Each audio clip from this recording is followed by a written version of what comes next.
Do you see what I see?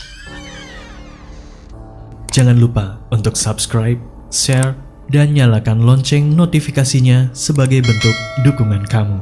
Do you see what I see? Yakin nggak mau dapetin t-shirt spesial kontributor keren ini? Selain cerita kamu bisa didengarkan oleh jutaan telinga, kamu juga bisa dapetin t-shirt keren ini hanya dengan mengirimkan cerita pengalaman horor kamu ke email podcast.ceritahoror@gmail.com. Kami tunggu.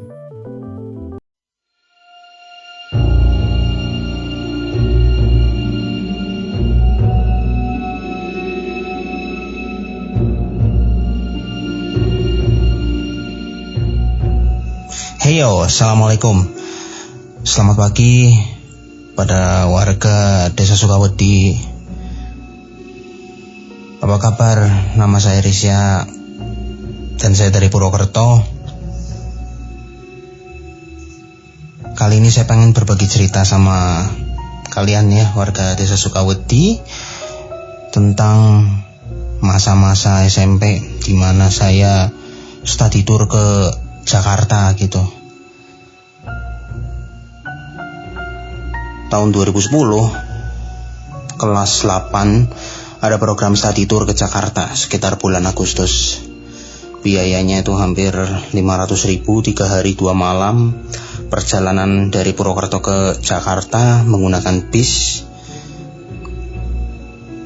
dengan jarak tempuh jika lancar tidak macet 6 jam gitu.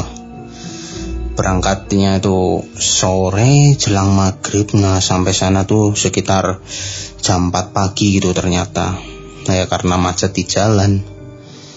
Sesampainya di sana, saya dan rekan-rekan sekolah beserta guru pembimbingnya menempati sebuah mes. Saya dapat di kamar lantai 2 waktu itu. Adanya tangga biasa, nggak ada lift ya. Terlihat coretan tip X di lemari kayu tempat menaruh baju. Emang kampungan itu anak-anaknya. Mereka tuh mencoret-coret buat ninggalin jejak, kayak binatang aja gitu, nandain wilayah gitu. Misalnya, encuy was here. Artinya bukan encuy sedang di sini, bukan. Tapi emang lagi sakit wasir aja itu si encuy. Kita lanjut ke cerita ya. Di sana jalan-jalan keliling tempat wisata di Jakarta. Ya ada Ancol, Dufan, Taman Mini dan lain sebagainya gitu. Seperti biasa study tour, turnya doang, studinya mah enggak kan. Tibalah di hari kedua malam-malam, badan saya tuh udah capek. Semalaman habis makan malam tuh ngebanyol dulu kan, bikin temen-temen sekamar ketawa. Capek pas jalan-jalan pagi sampai sorenya gitu kan, udah makan juga, udah sholat, akhirnya ngantuk. Terus kita tidur semuanya. Dari kamar sebelah itu udah kedengeran suara orang tuh, kaget gitu loh, mungkin temen saya. Terus ngebanting pintu dari kamar sebelah. Sedangkan setelah suara itu terdengar, anak-anak kamar saya ini masih ribut gitu loh. Ini mau nyalain lampu atau mau matiin lampu pas tidur, karena memang sekamar kan kasurnya kasur yang ada tangganya gitu loh, kasur barak gitu ya. Yang kalau kasur atas bawah lah pokoknya lah, yang mau ke kasur kedua tuh pasti naik tangga kecil gitu lah. Masih ribut gitu, lampunya nyalain aja, lampunya matiin aja gitu, karena emang kebiasaannya mereka ya, biasa tidur dengan lampu nyala atau lampu mati gitu. Akhirnya daripada ribut ya home pimpah aja lah. Baru menang home pimpah, akhirnya yang menang yang tidur lampunya dimatiin gitu. Cuman kok gak berselang lama, satu temen yang tidur di kasur pojok deket kamar mandi itu lihat ke arah belakang kasur saya. Saya kan tidurnya deket jendela gitu. Kebetulan kordennya juga tipis gitu. Lihat ke arah belakang kasur saya. Nah saat itu saya tidur di dekat jendela yang mana di situ jendela ini nanti nembus ke balkon gitu loh. Ada pintunya juga di situ.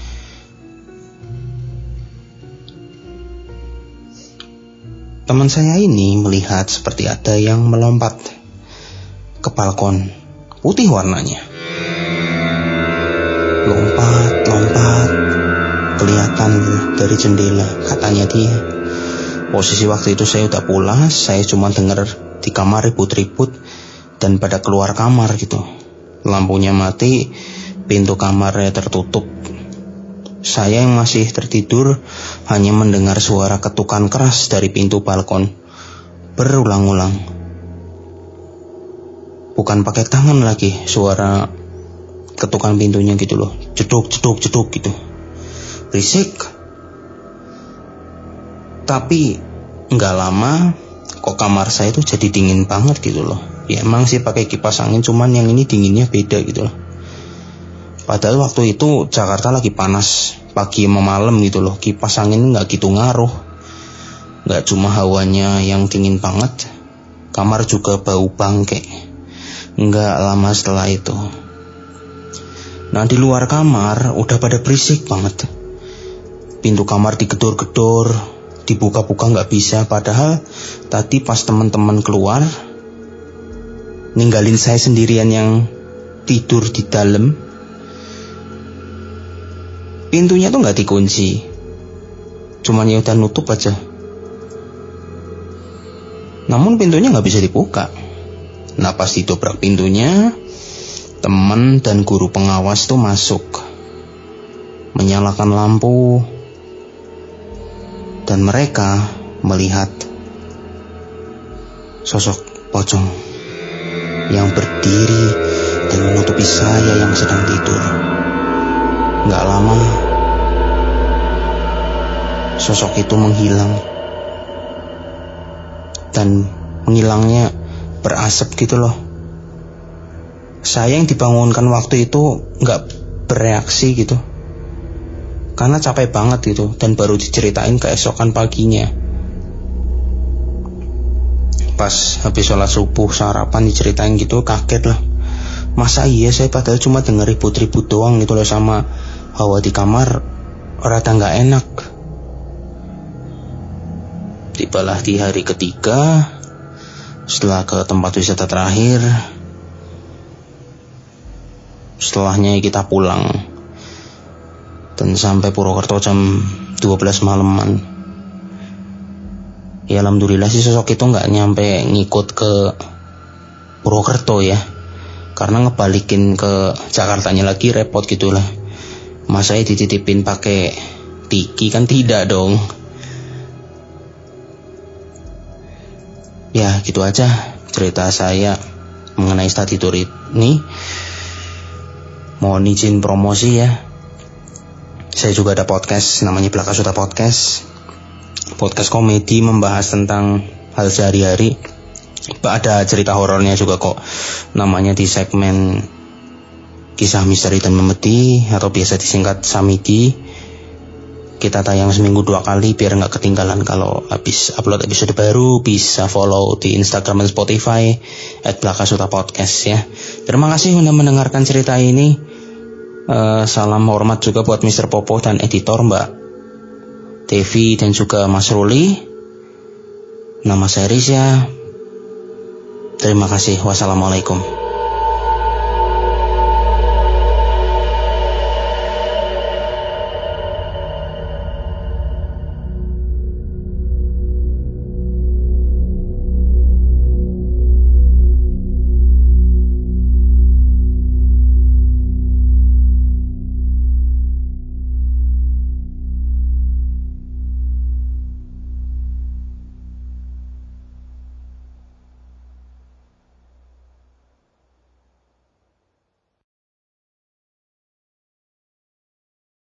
Kirim cerita kamu ke alamat berikut.